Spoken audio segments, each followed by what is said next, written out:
ሰው ወደ ንስሐ ካልደረሰ ሰው ከእናትና ከአባቱ ተወልዶ ነርሰሪ ገብቶ ከዛ ኤሌመንተሪ ስኩል ሃይ ስኩል ዩኒቨርሲቲ ገብቶ ዶክትሬቱን አግብቶ ወልዶ ነገር ግን ወደ ንስሐ ካልደረሰ ወገኖቼ ሰውየው ከስሯል።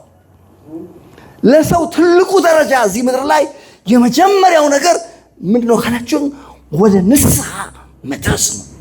ዛሬ እንደዚህ ልበላችሁ እንኳን አደረሳችሁ። ወዴት ካላችሁ ወደ ንስሐ። መቼ ነው ወደ ንስሐ የደረስኩት ካላችሁ ወደ ንስሐ የደረሳችሁት ኢየሱስ ክርስቶስን የህይወታችሁ ጌታና አዳኝ አድርጋችሁ በተቀበላችሁበት በዛች ቀን ወደ ንስሐ የደረሳችሁበት ያቺ የተባረከች ቀን ናት። እያንዳንዳችሁ ቀኗን ታውቃላችሁ። 1987 ታኅሳስ 4 ቀን የዛሬ 32 ወይ 31 ዓመት ያቺ ቀን ነች የኔ ወደ ንስሐ የደረስኩባት ቀን። ያቺ ቀን ለዘላለም የተባረከች ትሁን። አዎ ወደ ንስሐ የደረስንበት ቀን ወገኖቼ፣ ወደ ንስሐ መድረስ በጣም ከባድ ጉዳይ እንደሆነ የምታውቁት ኢየሱስ ክርስቶስን እንኳን ፈጥኖ ወደዚህ ምድር እንዳይመጣ ያዘገየው ጉዳይ የብዙ ሰዎች ወደ ንስሐ ያለመድረስ ጉዳይ ነው። ኢየሱስ ክርስቶስ ወደዚህኛው ወደምንኖርበት ፕላኔት ለመምጣት ይናፍቃል፣ ለመምጣት ይፈልጋል። ለምንድን ነው ግን የዘገየው? ለምንድን ነው የቆየው ሲባል የቆየበት ምክንያት ብዙ ሰዎች ወደ ንስሐ ስላልደረሱ በዛ ምክንያት ነው። ከባድ ጉዳይ ወደ ንስሐ መድረስ። በአንደኛ ጴጥሮስ ምዕራፍ 3 ከ8-10 ላይ ስትመለከቱ በጴጥሮስ ዘመን የነበሩ ሰዎች ነበሩና እነዛ ሰዎች የሆኑ ሰዎች ተነሱና ኢየሱስ ይመጣል ይባላል። የታለ የመምጣቱ ተስፋ የታለ አሉ ሲሉ ጴጥሮስ አላቸው ስሙ አላቸው። ጌታ ስለ ተስፋ ቃሉ ምን አይልም አይዘገይም። እሱ የዘገየበት ምክንያት አለ ሁሉ ወደ ንስሐ እንዲደርሱ ወዶ ስለናንተ ይታገሳል። በጌታ ዘንድ አንድ ቀን እንደ 1000 ዓመት ነው። 1000 ዓመት እንደ አንድ ቀን ነው።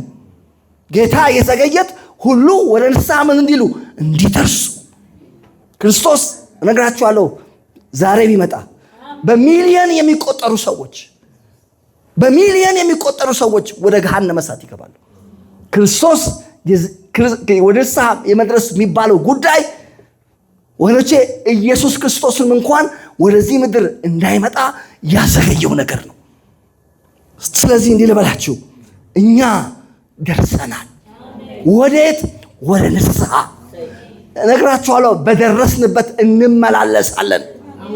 ወደ ንስሐ መድረስ ከባድ ጉዳይ ነው፣ ቀላል ጉዳይ አይደለም። ይሄ ነገሩ ከባድ ጉዳይ እንደሆነ የምታውቁት በሐዋርያት አእምሮ ውስጥ እንዴት ጥልቅና ሰፊ ግዙፍ ነገር እንደሆነ ታውቃላችሁ። እንደሆነ የምታውቁት ሐዋርያው ጴጥሮስ ለመጀመሪያ ጊዜ ወደ አሕዛብ ገብቶ ለመቶ አለቃ ቆርኔሌዎስ ሐዋርያት ሥራ ምዕራፍ 11 ላይ ገብቶ ሰብኮ ያ አሕዛብ ከእስራኤል ወገን ውጪ የሆኑ እነዚህ ሰዎች ወደ ጌታ ከመጡ በኋላ ጴጥሮስ ወደ ኢየሩሳሌም ሲመለስ የኢየሩሳሌም ቤተክርስቲያን አይኗን አፍጥጣ ጥርሷን አግጣ ነው የጠበቀችው፣ ልትውጠው ማለት ነው። እንዴት እንደዚህ አይነት ስህተት ይሰራል? እንዴት ወደ አሕዛብ ገብተህ ከነሱ ጋር ምን አልክ? በላህ። ለነሱስ እንዴት ወንጌል ሰበክ? ምክንያቱም አይታሰብም። አሕዛብ ወደ ንስሐ ይመጣሉ ብለው አያስቡም። የሚገርማችሁ ነገር ጴጥሮስ አብራራ።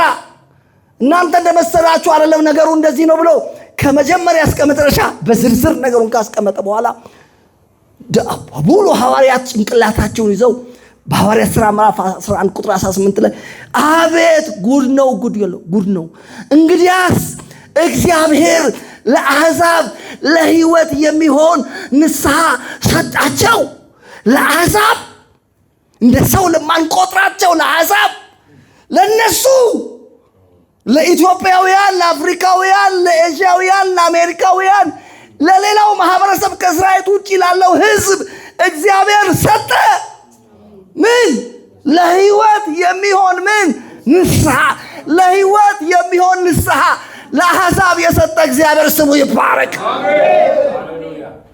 ለእኔና ለእናንተ ከእስራኤል ወገን ርቀን በዚህ ዓለም ተስማናተን ከእግዚአብሔር ተለይተን ያለ ክርስቶስ ለነበርነው ለእኛ ለሕይወት የሚሆን ንስሐ ሰጠን። አሜን። ከሚገርማችሁ ወንጌል ንስሐ ነው። ወደ ንስሐ መድረስ ሌላ አይደለም። ሉቃስ 24:47 ስታዩ ይህንን ነው የሚያወራው። ክርስቶስ መከራን ይቀበላል፣ በሦስተኛው ቀን ከሞት ይነሳል፣ ከዛስ በስሙ ንስሐና የኃጢአት ስርየት ከኢየሩሳሌም ጀምሮ በዓለም ዙሪያ ይሰበካል። ምንድን ነው ከኢየሩሳሌም ጀምሮ በዓለም ዙሪያ የሚሰበከው ሲባል በስሙ በኢየሱስ ክርስቶስ ስም ንስሐ። ሰው ንስሐ ገብቶ ከእግዚአብሔር ጋር ታርቆ ልጅ የሚሆንበት ንስሐ ይሰበካል። በምኑ? በስሙ። ከዛስ ንስሐ ብቻ አይደለም፣ የኃጢአት ስርየት። ግን ሰው ንስሐ ከገባው በኋላ የሚያገኘው ነገር ምንድን ነው? የኃጢአት ምን ስርየት። ዛሬ እንኳን ደስ ያላችሁ፣ የኃጢአት ስርየት ወደ ማግኘት እንኳን አደረሳችሁ። ክብር ለእግዚአብሔር ይሁን። እነግራችኋለሁ ወገኖቼ፣ በደረስንበት እንመላለሳለን። ወደ ንስሐ ደርሰናል። ደግሜ ልበላችሁ ዛሬ ምሽት እንኳን አደረሳችሁ። ወዴት ካላችሁ ወደ ንስሐ። ደግሜ እነግራችኋለሁ፣ ሰው ወደ ንስሐ ካልደረሰ እዚህ ምድር ላይ ሰዎች ሊደርሱበት የሚፈልጉ የሚቋምጡላቸው ነገሮች ወደ እነዛ ነገሮች ቢደርስ የተለያዩ ክብሮች ሰዎች የሚጋደሉላቸው ነገሮች ሁሉ በእጁ ቢገቡ እነግራችኋለሁ ያ ሰው አልተሳካለትም። እንዲሁም ደግሜ እነግራችኋለሁ ኢየሱስ ክርስቶስ እንደተናገረው ባይወለድ ይሻለዋል። ዛሬ ግን ለእናንተ እንዲህ በላችሁ፣ እንኳን ተወለዳችሁ። ለምን ካላችሁ ወደ ንስሐ ደርሳችሁ። ጌታ ይመስገን። ስለዚህ በደረስንበት እንመላለሳለን። በደረስኩበት እመላለሳለሁ በሉ እስቲ። ያደረሳችሁ እኮ እግዚአብሔር ነው። ራሳችንን በራሳችን አልደረስንም። ያደረሰን ማን ነው? እግዚአብሔር ነው። ደግሜ እንዲህ በላችሁ፣ እንኳን አደረሳችሁ።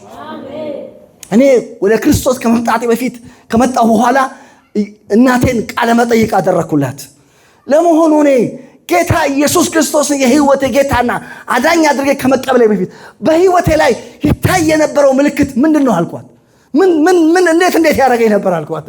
ወደ ጌታ ከመምጣቴ በፊት ያኔማ አንተን እንዴት እንደሚያደርግህ ልንገር አለችኝ። አሁን ንገረኝ ማዘር አልኳት። በቃ ከተማ ውስጥ ዞረ ትመጣና ቤት ትመጣና ኃጢአተኛ ነኝ ትላለህ አለች።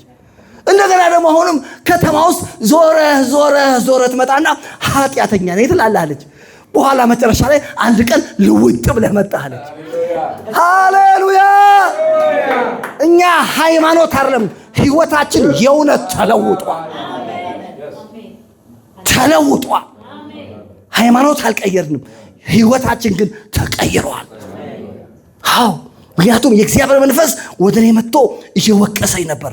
ዓለምን ስለ ኃጢአት፣ ስለ ጽድቅ፣ ስለ ፍርድ ይወቅሳል አለ። ስለ ኃጢአት በእኔ ስለማያምኑ፣ ስለ ፍርድ የዚህ ዓለም ገዢ እንደተፈረደበት፣ ስለ ጽድቅ ደግሞ ወደ አብ ስለሚሄድ ነው አለ።